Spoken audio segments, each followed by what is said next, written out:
والصلاة والسلام على سيد الأنبياء والمرسلين أما بعد فأعوذ بالله من الشيطان الرجيم بسم الله الرحمن الرحيم أمن هو قانت آناء الليل ساجدا وقائما يحذر الآخرة ويرجو رحمة ربه قال النبي صلى الله عليه وسلم وأصدقهم حياء عثمان صدق الله وصدق رسوله النبي الكريم ونحن على ذلك لمن الشاهدين والشاكرين والحمد لله رب العالمين يا رب صل وسلم دائما أبدا على حبيبك خير الخلق كلهم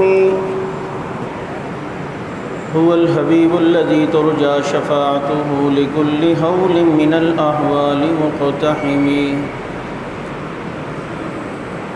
اللهم صل على محمد النبي الأمي وعلى آله وسلم تسليما واجب الاحترام گرامی قدر سامعین عزیز ساتھی اور محترم دوستوں اور معزز بزرگوں،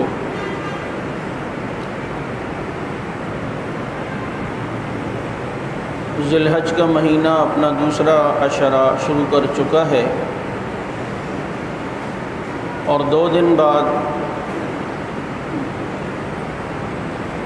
خلیفہ سوم داماد پیغمبر ہم زلف علی سیدنا عثمان بن عفان رضی اللہ تعالیٰ عنہ کا یوم شہادت ہے۔ میں بغیر تمہید کے ان کی سیرت کے متعلق مختصر سی چند معروضات آپ کے سامنے پیش کرنا چاہوں گا کہ اللہ رب العزت نے آپ صلی اللہ علیہ وسلم کو جو ساتھی دیے وہ چن کے دیے، منتخب کر کے دیے، اور پھر ان میں اللہ تعالیٰ نے مقام و درجات رکھے ہیں جو اہل سنت کے یہاں سب سے پہلے نمبر پر سیدنا ابوبکر صدیق رضی اللہ تعالیٰ عنہ، پھر حضرت عمر رضی اللہ عنہ، پھر حضرت عثمان رضی اللہ عنہ، پھر حضرت علی المرتضیٰ رضی اللہ تعالیٰ عنہ۔ حضرت عثمان رضی اللہ تعالیٰ عنہ جو رسول اللہ صلی اللہ علیہ وسلم کے کتنے قریبی ہیں، اور ایک حدیث ہے کہ المرء مع من احب، جو جس سے محبت کرتا ہے اسی کے ساتھ ہوگا۔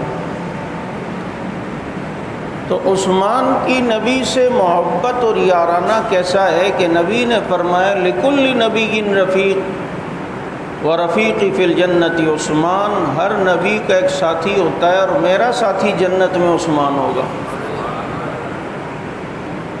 یعنی آج مسلمان تمنا کرتا ہے، یہ دعائیں کرتا ہے کہ اللہ مجھے حضور کی رفاقت نصیب فرما۔ اب وہ کس خوش نصیب کو ملتی ہے کس کو نہیں، یہ کسی کو نہیں پتہ، لیکن زبان نبوت سے حضرت عثمان کو جنت میں اپنا رفیق نبی فرما رہے ہیں۔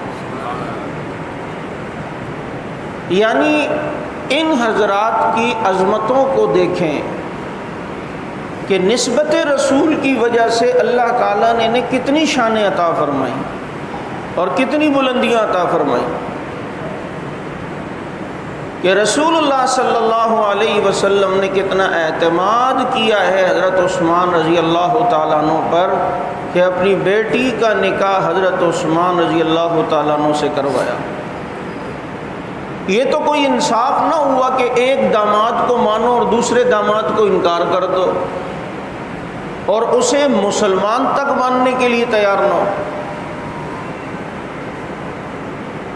حضرت امام ابو حنیفہ رحمۃ اللہ علیہ کا واقعہ مشہور ہے کہ ان کے زمانے میں ایک رافضی رہتا تھا اور حضرت عثمان رضی اللہ عنہ کو بہت برا بھلا کہتا تھا اور گالیاں دیتا تھا۔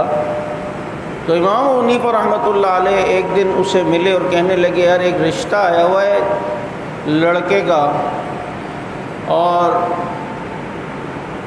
میں نے سوچا کہ تم میرے پڑوسی ہو تو پہلے میں تم سے بات کروں، کیونکہ لڑکا مجھے جو اس کے باپ نے صفات بتائی ہیں بڑی اچھی ہے، مالدار بھی ہے، معاشی طور پہ بھی بڑا مستحکم ہے، خوبصورت بھی ہے اور جوان بھی ہے، اور بڑی خصوصیات اس کی سنائی تو اس کے رال ٹپکنے لگی۔ اس نے کہا جی آپ پڑوسی اور ہم نے آپ کے اخلاق دیکھا ہے، اگر آپ نے اس پر اعتماد کیا اور آپ کو وہ پسند ہے تو مجھے اپنی بیٹی کا رشتہ دینے میں کوئی قباحت نہیں ہے، بالکل میں تیار ہوں۔ امام صاحب نے فرمایا چونکہ بھائی بات معاملات کی ہے تو جو بات ہے وہ بھی بتا دوں کہ یہ ساری خصوصیات اس میں ہیں، لیکن ہے وہ یہودی، مسلمان نہیں ہے۔ تو وہ غصے میں آ گیا، برہم ہو گیا کہ یہ کوئی بات ہے، آپ اتنے بڑے عالم ہو گئے، آپ کو یہ نہیں پتہ میں اس کی دولت کا اچار ڈالوں گا کیا؟ اپنی بیٹی میں کسی کافر کو دوں، کسی یہودی کو دوں، کسی ایسے ویسے بدعقیدے کے دوں؟ تو کہا جناب یہی تو کہنا چاہ رہا ہوں کہ تو اپنی بیٹی کسی غلط آدمی کو نہیں دے سکتا، نبی اپنی 2 بیٹیاں عثمان کو دے اگر وہ غلط ہو، ایک بھی نہیں 2۔ حضرت رقیہ کا انتقال ہوا تو نبی نے اپنی دوسری بیٹی کا نکاح حضرت عثمان سے کیا، حضرت ام کلثوم کا۔ ان کا انتقال ہوا تو وہ جو مشہور بات جو حدیث میں ہے، اللہ کے نبی نے فرمایا میری 40 بیٹیاں ہوتی تو 40 کے 40 یک کے بعد دیگرے عثمان کو دیتا۔ رسول اللہ صلی اللہ علیہ وسلم نے کتنا اعتماد کیا ہے۔ آج اگر بیٹی کا معاملہ ہو تو والدین بڑے پریشان ہوتے ہیں، ان کی شادی کے متعلق استخارے کروائے جاتے ہیں، کئی جگہ سے معلومات لی جاتی ہے لڑکے کے متعلق، پھر مولوی صاحب کے پاس بھی آتے ہیں، مولوی صاحب استخارہ نکالنا ہے، ذرا آپ استخارہ کرتے ہیں تو کر لیں، میں نے اپنی بیٹی کا رشتہ فلاں جگہ دینا ہے، پتہ نہیں لڑکا کیسا ہو کیسا نہ ہو۔ جو نبی، اور ایک روایت میں کہ نبی نے فرمایا میں نے اپنی تمام بیٹیوں کا نکاح بذریعہ وحی کیا ہے، اللہ کے کہنے پر کیا ہے، بذریعہ وحی میں نے اپنی بیٹیوں کا نکاح کیا ہے، تو مجھے بتاؤ صاحب وحی اگر کسی کو بیٹی دے رہے ہوں تو وہ کیسا ہوگا؟ اور یہ سعادت غالباً ابن حجر رحمۃ اللہ علیہ نے لکھا ہے، یہ جزئی فضیلت کہ کسی کے گھر میں کسی نبی کی 2 بیٹیاں آئی ہوں، یہ روئے زمین پر جب سے دنیا بنی ہے اس وقت سے لے کر آج تک یہ جزئی فضیلت سوائے عثمان کے اور کسی کو حاصل نہیں ہے۔ روئے زمین پر ایسا کبھی نہیں ہوا کہ کسی نبی کی 2 بیٹیاں کسی کے نکاح میں آئی ہوں۔ یہ سعادت کیا کم ہے سیدنا عثمان بن عفان رضی اللہ تعالیٰ عنہ کے لیے؟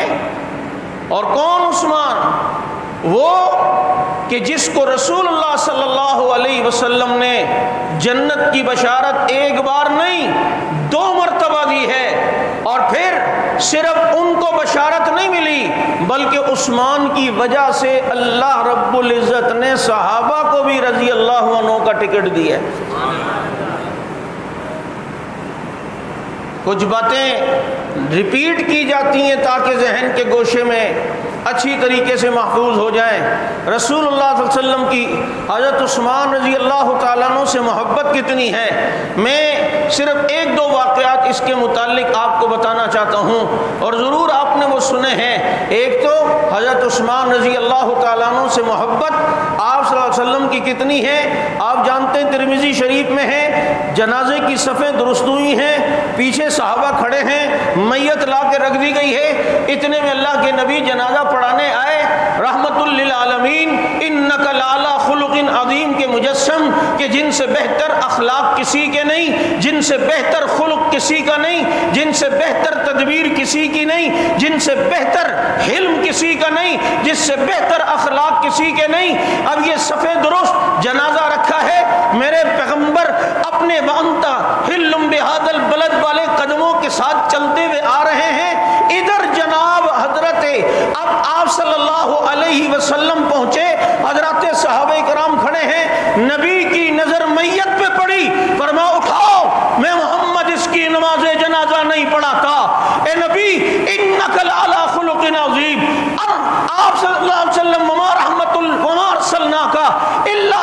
للعالمین، یہ سب ہے، لیکن یہ بھی اپنے اخلاق بتا رہے ہیں۔ یہ بھی رحمت کا ایک حصہ ہے کہ جس کے دل میں صحابہ کا بغض ہو، اس سے نفرت کرنا، یہ اخلاق ہوا کرتے ہیں، یہ بد اخلاقی نہیں ہوا کرتی، یہ رحمت ہوا کرتی ہے، یہ جناب زحمت نہیں ہوا کرتی۔ پیغمبر نے فرمایا اٹھاؤ، اس کا جنازہ میں محمد نہیں پڑھا تھا۔ اللہ کے نبی کیوں؟ فرمایا انہو کان یبغض عثمانا، اس کے دل میں میرے عثمان کا بغض ہے، اور جس کے دل میں عثمان کا بغض ہو محمد اس کی نماز جنازہ نہیں پڑھایا کرتا۔ پڑھائی؟ بولو۔ اور عثمان کا ذکر کرو، رحمت برسنے لگی۔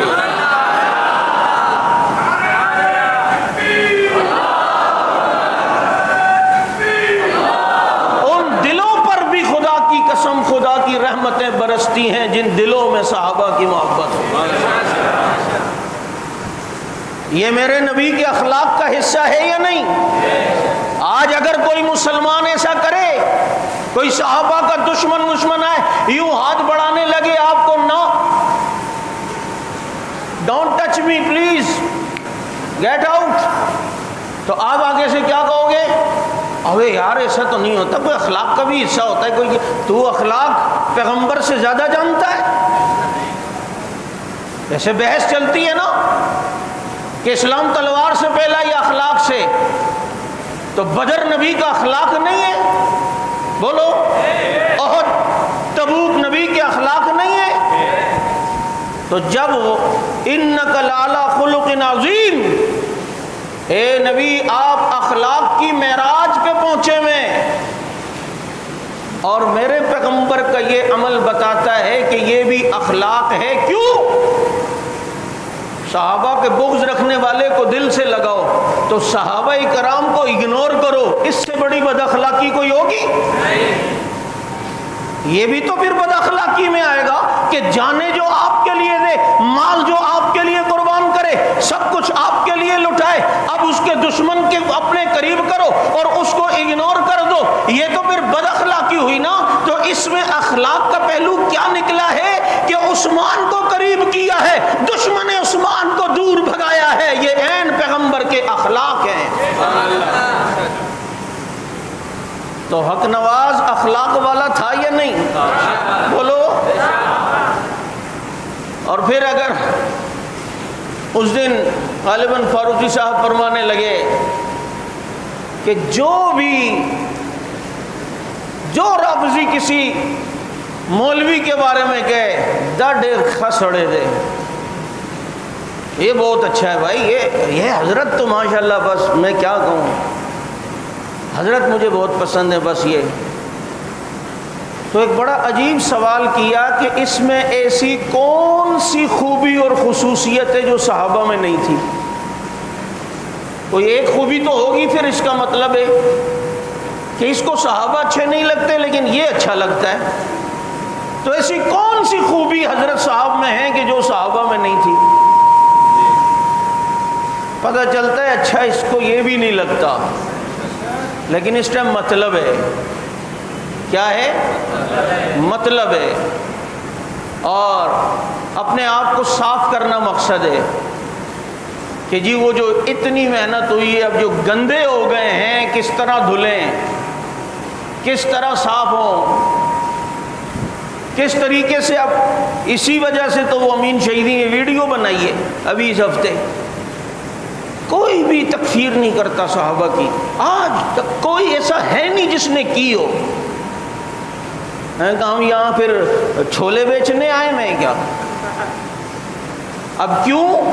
پتہ ہے نا کہ یہ وہ پھندا ہے جو گلے میں آ کے پھنستا ہے کہ تکفیری تکفیری تکفیری، کسی اور کو یہ کہتے ہیں سب سے بڑا تکفیری تو وہ ہے جو صحابہ کی تکفیر کرے۔ اور اگر اس کی ویڈیو سن کے کسی کے ذہن میں یہ وسوسہ آیا ہو کہ ہاں یار یہ لوگ تو تکفیر نہیں کرتے صحابہ کی، یہ تو خود کہہ رہا ہے، اس کو یہاں مسجد میں نہیں عدالت میں لے کر آؤ، ہم دلائل سے ثابت نہ کریں، خدا کی قسم ہم یہاں سے امامت سے استعفیٰ دے دیں گے۔ کوئی بات ہے؟ حیات القلوب کس کی لکھی ہوئی ہے؟ کشف اسرار کس کی لکھی ہوئی ہے؟ اصول کافی کس کی لکھی ہوئی ہے؟ یہ تکفیر اس میں نہیں ہے صحابہ کی، یہ ایک الگ موضوع ہے۔ تو میں نے کہا کہ حضرت عثمان رضی اللہ تعالیٰ عنہ، دیکھیں نبی کتنی محبت کر رہے ہیں کہ جس کے دل میں عثمان کا بغض، اس کی نماز جنازہ نبی نے نہیں پڑھائی۔ اصل میں ہم نبی کی سیرت کے ان پہلوؤں کو تو پڑھتے نہیں ہیں، اور دوسری طرف جو ہیں وہ ہم کیا کہتے ہیں، دوسرے سیرت کے پہلو ہم پڑھتے ہیں اور یہ پڑھتے نہیں ہیں، جس کی وجہ سے یہ باتیں ہم نے سنی نہیں ہوتی، اور جب سنتے ہیں تو پہلی فرصت میں یقین کرنے کے لیے تیار نہیں ہوتے۔ حالانکہ نبی کو حضرت عثمان رضی اللہ عنہ سے محبت، میں نے کئی جگہ کہا اور کہتا رہتا ہوں کہ دیکھو افواہ پھیلی صلح حدیبیہ کے موقع پر حضرت عثمان شہید کر دیے گئے، میرے نبی کو عثمان سے محبت کتنی، 1400 صحابہ کو تیار کرتے ہیں، بیعت لیتے ہیں، اس وقت تک نہیں جائیں گے جب تک عثمان کے خون کا بدلہ نہ لیں۔ وہ نبی جو کبھی بدر میں 313 کو لا کر بار بار دعا کرتے تھے، اللہ یہ میری جمع پونجی ہے، ان کو بچا لے، اگر یہ نہ رہے تو تیرا نام لینے والا نہیں رہے گا، اللہ یہ نہ رہے تو تیرا نام لینے والا قیامت تک نہیں رہے گا۔ ہم جو یہ کہتے ہیں نا صحابہ ہے تو دین ہے، صحابہ ہے تو قرآن ہے، صحابہ ہے تو اسلام ہے، صحابہ ہے تو ایمان ہے، صحابہ ہے تو اسلام ہے، یہ خطیبانہ جملے نہیں ہیں، یہ بدر میں نبی کے جملے ہیں۔ اللہ اگر یہ صحابہ نہ رہے، تیرا نام لینے والا قیامت تک نہیں رہے گا۔ پتہ چلتا ہے صحابہ کی عزت رہے گی تو دین کی عزت رہے گی، صحابہ کی ناموس محفوظ رہے گی، دین کی ناموس محفوظ رہے گی، صحابہ پر اعتماد رہے گا تو اس شخص کو کلمہ، نماز، روزہ، حج، زکوٰۃ، قرآن تلاوت یہ سب چیزیں ملیں گی۔ اگر صحابہ دل میں نہیں، دین نہیں آ سکتا۔ یہ نبی نے فرمایا 313 کو کبھی لا کر صحابہ کے لیے اتنے فکر مند ہیں، لیکن آج عثمان کے لیے اپنی جان دینے کے لیے بھی تیار، 1400 صحابہ کی جان دینے کے لیے بھی تیار ہیں۔ پیغمبر خود اٹھتے ہیں، بیعت لیتے ہیں، اور 1400 صحابہ جب عثمان کے لیے بیعت لے رہے ہیں تو قرآن کی آیت نکل آئی، قرآن کی آیت نازل ہوتی ہے، لقد رضی اللہ عن المؤمنین اذ یبایعونک تحت الشجرہ۔ محبوبہ یہ جتنے بھی عثمان کے لیے بیعت کر رہے اللہ سب سے راضی ہو گیا۔ تم کیا جانتے ہو عثمان کو، اس کی کیا قدر و قیمت ہے کہ عثمان کے لیے جان دینے کے ارادے پر صحابہ کو رضی اللہ عنہ کا ٹکٹ مل رہا ہے۔ جہاں عثمان کی فضیلت پتہ چلی، وہاں مشن حق نواز کی فضیلت بھی پتہ چلی کہ ایک عثمان کے لیے جان دینے کا ارادہ کرو تو رب راضی ہوتا ہے، اور 1,44,000 کے لیے جانے دینے کے لیے تیار ہو، رب راضی نہیں ہوگا؟ بولو راضی ہوگا یا نہیں؟ یہ عثمان بن عفان رضی اللہ تعالیٰ عنہ، کیا عظمتیں ہیں۔ آج وہ شخص بڑا فخر کرتا ہوگا جس نے اس مسجد کی اندر تعمیر میں پیسے لگائے ہوں گے، کیوں کہتا ہوگا یار وہ فلاں مسجد میں میں نے پیسے لگائے، اب وہ جتنی نمازیں وہاں پڑھی جاتی رہیں گی مجھے اس کا اجر ملتا رہے گا، مجھے اس کا ثواب ملتا رہے گا۔ اب اس نے جو پیسے لگائے اللہ قبول کرتا ہے نہیں یہ تو اللہ کو پتہ ہے، نیت خالص تھی نہیں یہ تو اللہ کو پتہ ہے۔ اچھا چلیں قبول بھی ہو گئی تو اس مسجد میں فنڈ دینے والے اور پیسہ لگانے والے کو کیا ملے گا؟ اگر کسی نے نماز پڑھی تو 25 نمازوں کا ثواب ملتا ہے، مسجد میں جماعت کے ساتھ اگر نماز پڑھو تو اب اسے 25 نماز ایک آدمی کے حساب سے حساب ملتا رہے گا۔ اب یہ جناب یہ مسجد بنی آج سے کوئی 30-40 سال پہلے بنی ہوگی، چلو 30-40 سال سے اس کا ثواب آ رہا ہے، لیکن ایک وہ شخص بھی ہے جس نے اس مسجد میں پیسہ لگایا اور اس مسجد میں توسیع کی جہاں ایک نماز پڑھنے پر 1000 نمازوں کا ثواب ملتا ہے، اور ایک جگہ ہے کہ 50,000 نمازوں کا ثواب ملتا ہے، اور وہ مسجد نبوی اس کے اندر توسیع کر کے اسے مسجد نبوی میں شامل کرنے والا عثمان بن عفان ہے۔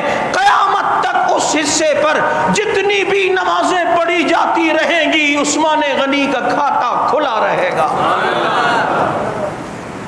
سیدنا عثمان بن عفان نبی نے جب تبوک میں چندے کا اعلان کیا 200 اونٹ جہاد کے لیے دے دیے. نبی نے پھر چندے کا اعلان کیا 300 اونٹ اور دے دیے. نبی نے پھر چندے کا اعلان کیا 200 اونٹ پھر دے دیے. یہ 700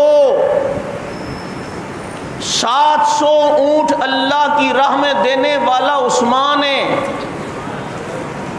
پھر بھی اعلان تو روز ہوتے تھے، 3-4 دن تک ہوتے رہے. کہیں پھر اعلان ہوتا ہے کہ اب عثمان رسول اللہ صلی اللہ علیہ وسلم کی گود میں اتنے درہم و دنانیر لا کے رکھتے ہیں کہ نبی انہیں اٹھا کر یوں اپنی جھولی میں دوبارہ پھینکتے ہیں اور ساتھ میں فرماتے ما ضر عثمان ما عمل بعد هذا اليوم.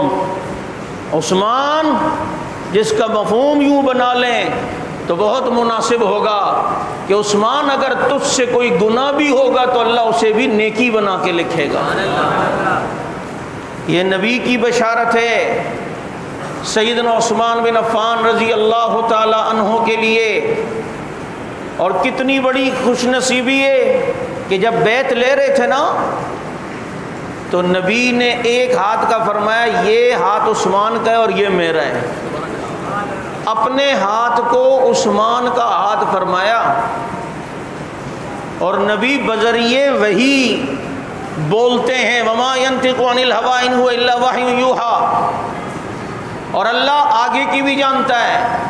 نبی نے اپنا ہاتھ عثمان کا ہاتھ بنایا. اب عثمان کے ہاتھ پر کوئی خیانت کا الزام لگاتا ہے وہ توہین کس کی کر رہا ہے؟ عثمان پر اقربا پروری کا سائن کرنے کا اگر کوئی الزام لگاتا ہے وہ کس کے اوپر الزام لگا رہا ہے؟ مجھے بتاؤ. یہ اتنی بڑی سعادت ہے پیغمبر اپنے ہاتھ کو عثمان بن عفان کا ہاتھ کہہ رہے ہیں. وہ پیغمبر کا پاکیزہ اور منزہ ہاتھ، وہ پیغمبر کا نبوت والا ہاتھ کہ جس سے نکلنے والا پسینہ وہ بھی خوشبودار تھا، اور جو پیالے میں پڑے تو آٹا زیادہ ہو جائے وہ خوش نصیب ہاتھ، اور وہ مبارک ہاتھ کہ جو پانی میں جائیں تو پانی نہر کی طرح بہنے لگ جائے. اس ہاتھ کو پیغمبر نے عثمان بن عفان رضی اللہ تعالی عنہ کا ہاتھ کہا. یہ سعادت عثمان بن عفان کے کھاتے میں آئی ہے اور یہ سعادت بھی عثمان بن عفان کے کھاتے میں ہے کہ نبی کی 2 بیٹیاں ان کے نکاح میں آئی ہیں. یہ سعادت بھی عثمان بن عفان کے ہاتھے میں آئی ہے. عثمان کہتے ہیں میں نے جب سے نبی کے ہاتھ پر ہاتھ رکھ کے بیعت کی میں نے اپنے ہاتھ کو کبھی شرمگاہ کی طرف لے کر نہیں گیا. عثمان وہ عظیم انسان ہے جس کی شرم و حیا اتنی مشہور ہے کہ جس نے کبھی مکمل کپڑے اتار کر بیت الخلاء میں بھی غسل نہ کیا ہو، بیت الخلاء میں بھی لنگی پہن کے جو غسل کرتا ہو، اور جو پیغمبر اپنی پنڈلی مبارک سے کپڑا اٹھا کر بیٹھے ہوں، ابو بکر آئیں پیغمبر بیٹھے رہیں، عمر آئیں بیٹھے رہیں، عثمان آئیں نبی حیت تبدیل کر کے اپنی پنڈلی کو چھپا دیں اور ساتھ میں نطق نبوت یہ گویا ہو جائے کہ میں شخص سے حیا کیوں نہ کروں جس عثمان سے آسمان کے فرشتے بھی حیا کرتے ہیں. یہ عثمان بن عفان رضی اللہ تعالیٰ عنہ اور 44 لاکھ مربع میل جس شخص نے حکومت کی 44 لاکھ مربع میل پر. حضرت عمر رضی اللہ تعالیٰ عنہ دنیا سے گئے تو 22 لاکھ مربع میل پر اسلام پھیلا تھا. اب 22 کے بعد 44 لاکھ مربع میل تک یہ مختصر وقت میں تقریباً 12 دن کم 12 سال حکومت کی ہے. تم 70 سال سے یہاں حکومتیں کر رہے ہو نا. اتنا سا کشمیر نہیں لیا جا رہا، اتنا سا کشمیر. اور ہم اپنے پہ فخر کرتے ہیں ہم یوں ہیں تو ہم یوں ہیں تو ہم منہ ہیں. اور جس عثمان نے اس مختصر عرصے میں اسلامی سرحدات کا محل وقوع اتنا بڑا دیا ہو، میں اس عثمان کو سلام کیوں نہ کروں؟ اور عثمان کی یہ فتوحات کیوں نہ ہو کہ دور عثمانی میں جہاد کرنے والے مجاہدین میں جو نام ملتا ہے ایک کو حضرت حسن کہتے ہیں، ایک کو حضرت حسین کہتے ہیں. جب نبی کے نواسے بھی عثمان کی تیار کردہ فوج میں شریک ہوں، سن 26 ہجری میں طرابلس اور افریقہ کے علاقوں کی جو لڑائی ہوئی، اس میں حضرت حسین بھی شریک ہیں، حضرت حسن بھی شریک ہیں، حضرت عبداللہ ابن جعفر بھی شریک ہیں، حضرت ابن عباس بھی شریک ہیں۔ حضرت عباس کے بیٹے، یہ خاندان نبوت دور خلافت عثمانی میں یہ جہاد کر رہا ہے، یہ مان رہا ہے، انہیں خلیفہ تسلیم کر رہا ہے، انہیں حق پہ مانتے ہوئے ان کی ماتحتی میں تیار ہونے والی فوج میں شریک ہے۔ یہاں جہاں ان کی محبتوں کا پتہ چلتا ہے، وہاں پتہ چلتا ہے کہ نبی کے نواسے ہیں، علی فاطمہ کے شہزادے ہیں، لیکن صاحبزادگی ان کے دلوں میں نہیں آئی ہے۔ خدا کی قسم، وہ راتوں کو مسلح کے شہ سوار تھے اور دن کو وہ گھوڑوں کے شہ سوار تھے، نبی کے نواسے ہیں۔ اور دور کس کا چل رہا ہے؟ بولو بولو۔ اور پھر سن 30 ہجری میں خراسان کی لڑائی ہوتی ہے، کیونکہ حضرت عمر رضی اللہ عنہ نے کیسر و کسریٰ کی طاقتوں، ان کی دارالحکومتوں کو تو توڑا، لیکن چونکہ یہ روم اور یہ ایران کے خراسان کے یہ علاقے تو بہت دور تک تھے اس وقت، تو جو علاقے اس وقت رہتے تھے وہ حضرت عثمان رضی اللہ تعالیٰ عنہ کے دور میں فتح ہوئے۔ اور سن 30 ہجری میں جب خراسان کی جنگ ہوتی ہے، آپ کو معلوم ہونا چاہیے، ذرا سوال کر جو اہل بیت کا جھوٹے طریقے سے نام لیتا ہے اور صحابہ پر بھونکتا ہے، حضرت عثمان کو تنقید کا نشانہ بناتا ہے، کہ یہ خراسان کی جنگ ہوتی ہے، اس خراسان کی جنگ میں یہ حضرت عثمان بن عفان کے دور میں سن 30 ہجری میں ہو رہی ہے۔ اس جنگ میں شریک ہونے والا اور وہ عظیم کمانڈر جسے علی کا بیٹا حسین کہتے ہیں، علی کے دوسرا بیٹا حسن کہتے ہیں، یہ بھی شریک ہیں۔ جبھی تو اس یزجرد خراسان کی جنگ میں یزجرد ایک اس علاقے کا کوئی کمانڈر یا جنرل تھا، جب وہ علاقہ فتح ہوتا ہے، اب جو باندیاں آتی ہیں، جو مال غنیمت آتا ہے، تقسیم ہونا شروع ہوتا ہے، یہ فلاں، یہ باندی فلاں کی، یہ باندی فلاں کی، یہ باندی فلاں کی۔ اتنے میں یزجرد چونکہ بادشاہ ہے، 2 بیٹیاں اس کی بھی باندی بن کے آئیں، قیدی بن کے۔ اب عثمان فیصلہ کیا کرتے ہیں؟ واہ عثمان، تیرے فیصلوں کو سلام۔ امیر المومنین، یہ 2 بادشاہ کی بیٹیاں یہ بھی قیدی بن کے آئی ہیں، یہ غنیمت میں کس کے حصے میں آئیں گی؟ اور میں بادشاہ کی شہزادے کی بیٹی ہے، یہ شہزادے کے بیٹوں کو ملیں گی، ایک کا نکاح حسن سے کرا دو، ایک کا نکاح حسین سے کروا دو۔ اور وہ جو اس جنگ میں یزجرد کی بیٹی حسین کے نکاح میں آئی، اسی کو شہربانو کہتے ہیں۔ اسی شہربانو سے حضرت زین العابدین پیدا ہوئے، اور یہیں سے پھر جناب یہ سلسلے چلے ہیں اور یہ معاملات چلے ہیں۔ مجھے بتاؤ، حضرت حسین رضی اللہ تعالی عنہ جن کی بیوی شہربانو ہیں، ان کا نکاح اگر حضرت حسین سے کسی نے کروایا ہے تو کون؟ بولو، حضرت عثمان رضی اللہ عنہ۔ اور یہ محبتیں تھیں نا کہ حضرت عثمان کے پوتے ہیں، حضرت عبداللہ بن عمر بن عثمان، حضرت عثمان کے ایک بیٹے عمر، ان کا بیٹا ہے عبداللہ۔ اس عثمان کے پوتے کا نکاح اگر ہوتا ہے تو حضرت حسین کی بیٹی فاطمہ سے ہوتا ہے۔ حضرت حسین کی ایک بیٹی کا نام فاطمہ بھی ہے۔ کبھی آپ مدینہ منورہ جائیں تو فاطمہ بنت حسین کا گھر آج بھی وہاں اسی پرانی کنڈیشن میں موجود ہے، جس کنویں سے وہ پانی بھرتی تھی وہ کنواں بھی ہے، اندر چھوٹی سی نماز کی جگہ انہوں نے بنائی تھی وہ بھی ہے۔ مجھے کئی بار اس کی زیارت کا موقع ملا۔ یہ فاطمہ بنت حسین، حضرت حسین نے اپنی والدہ کے نام پر جو ہے وہ اپنی بیٹی کا نام رکھا، یہ بیوی بنی ہے حضرت عثمان کے پوتے کی۔ حضرت حسین کی ایک اور بیٹی ہے جن کا نام ہے سکینہ۔ اس سکینہ کا نکاح حضرت عثمان کے پوتے حضرت زید سے ہو رہا ہے۔ کس سے؟ اور حضرت حسن رضی اللہ تعالیٰ عنہ، ان کی بیٹی ہیں، اور اس کا نکاح حضرت عثمان کے پوتے سے ہو رہا ہے، مروان بن ابان بن عثمان۔ حضرت عثمان کا ایک بیٹے ہیں ابان، ان کا ایک بیٹا ہے مروان، ان کا نکاح حضرت حسن کی بیٹی سے ہو رہا ہے۔ حضرت عثمان کی اولاد میں حضرت حسین بھی رشتہ دے رہے ہیں اپنی بچی کا، اور حضرت حسن بھی دے رہے ہیں۔ یہ محبت ہے یا نہیں ہے؟ بول، یہ آپس میں اعتماد ہے یا نہیں ہے؟ یہ اتنے قریبی رشتہ داریاں، اور خلافت عثمانی میں سالانہ جو اہل بیت کے یہاں جو وظیفہ مقرر تھا تمام خلفاء کے دور میں، حضرت عثمان رضی اللہ تعالیٰ عنہ کے دور میں بھی وہ وظیفہ مقرر ہوتا ہے۔ اتنا زیادہ خیال ان اہل بیت کا خدا کی قسم ان خلفاء راشدین نے کیا ہے، اتنا زیادہ۔ اور حضرت عثمان رضی اللہ تعالیٰ عنہ، میں نے ابھی کہا کہ شہر بانوں کا نکاح، خراسان کے بادشاہ کی بیٹیوں کا نکاح حضرت حسن اور حضرت حسین سے کرواتے ہیں۔ ان جنگوں میں حضرات حسنین خود بھی شریک رہے ہیں۔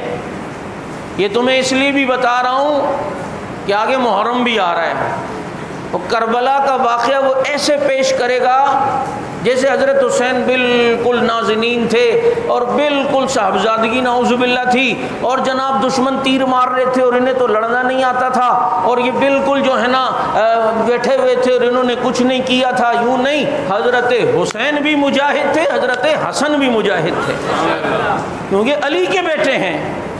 بہادری گھر سے ملی ہے وراثت میں، جنگیں گھر سے ملی ہیں وراثت میں، اور کیوں نہ ملیں؟ حسن حسین کے نانا وہ ہیں کہ جو دنیا سے جا رہے ہیں تو گھر میں چراغ جلانے کے لیے تیل کے پیسے نہیں ہیں نبی کے گھر میں، لیکن 7 تلواریں اس وقت بھی نبی کے گھر میں لٹک رہی تھیں۔ یہی تو ایک یہودی دانشور نے لکھا کہ مسلمان فتوحات کیوں کرتے تھے، پیٹ پہ پتھر ہوتے تھے، تو آخر میں نتیجہ اس نے لکھا کہ وجہ یہ ہے کہ ان کو اسلحوں سے محبت تھی، ان کو جہاد سے محبت تھی، کہ جس نبی کے گھر میں چراغ کے پیسے نہیں تھے، دنیا سے جاتے ہوئے اس نبی کے گھر میں 7 تلواریں اس وقت بھی لٹک رہی تھیں۔ تو بتاؤ پھر یہ جذبہ ہو تو فتوحات کیوں نہ بڑھیں؟ میرے دوستو، وقت چونکہ مختصر ہے، 18 ذی الحج حضرت عثمان رضی اللہ تعالیٰ عنہ کا یوم شہادت ہے، اور وہ مظلوم مدینہ جو 40 دن تک بھوکا پیاسا رکھ کے شہید کیا گیا، جن کے گھر کا محاصرہ کیا گیا، حضرت علی نے اپنے 2 بیٹوں کو ان کے گھر کی پہرے داری پر لگایا۔ وہ پہرے داری کرتے تھے، باغیوں نے بھی گھر گھیرا ہوا تھا، لیکن دروازے کے پاس یہ کھڑے، میں اندر نہیں آنا، اگر ہمیں کچھ کہا تو پھر وہ بھی برا ہے، اس کو کچھ کہا تو وہ بھی برا ہے۔ پانی لانے کی اجازت نہیں، کھانا لانے کی اجازت نہیں۔ بڑا لمبا واقعہ ہے، یہ 40 دن کی بھوک پیاس ہے۔ ایک دن کھڑے ہوئے اور کہا ظالموں، میں نے بیر روما کا کنواں خرید کر سب میں فی سبیل اللہ وقف کیا تھا، وہیں سے کوئی پانی مجھے دے دو۔ تمہیں اتنی حیا نہیں آ رہی، تم نے خطبے کے ٹائم میری اس لاٹھی کو بھی توڑا ہے جس لاٹھی پر کبھی میرے نبی سہارا لے کر خطبہ دیا کرتے تھے۔ عثمان بن عفان رضی اللہ تعالیٰ عنہ، دنیا لوگ کہتے ہیں یہ کیسے پھر بھوکے پیاسے رہے؟ قیامت سے پہلے مسلمان کے ایمان کا یہ حال ہوگا کہ قیامت سے پہلے کی علامتوں اور جو حدیث میں ملتی ہیں کہ ایسے حالات بھی مسلمانوں پر آئیں گے کہ دجال نے پانیوں پہ قبضہ کیا ہوگا، کھانوں پہ قبضہ کیا ہوگا۔ اس وقت جو کامل مسلمان تیسرا کلمہ پڑھے گا، اللہ اس کی بھوک بھی مٹائے گا، اللہ اس کی پیاس بھی مٹائے گا، اور قیامت کے قریب پیدا ہونے والا مسلمان اس کی کلمہ پڑھنے سے، تیسرے کلمے کی برکت سے بھوک اور پیاس ختم ہو سکتی ہے۔ تو اس عثمان سے بھی کسی نے پوچھا بھوک نہیں لگتی، پیاس نہیں لگتی؟ کہا کیوں نہیں لگتی، انسان ہوں، مدینے کی گرمی ہے، لیکن بھوک لگتی ہے، نماز پڑھتا ہوں، پیاس لگتی ہے، قرآن پڑھتا ہوں، اللہ بھوک بھی مٹا دیتا ہے، پیاس بھی مٹا دیتا ہے۔ اور 40ویں دن نبی خواب میں آئے، عثمان جو روزہ 40 دن سے رکھا ہے، آج ہمارے پاس افطار کرنا۔ سمجھ گئے، قرآن کریم کی تلاوت کر رہے ہیں، باغی پچھلے رستے سے دیوار کود کر داخل ہوئے اور حضرت عثمان رضی اللہ تعالیٰ عنہ کو سر پہ لوہے کی سلاخ ماری، خون کا فوارہ نکلا۔ کس کو رنگین کیا؟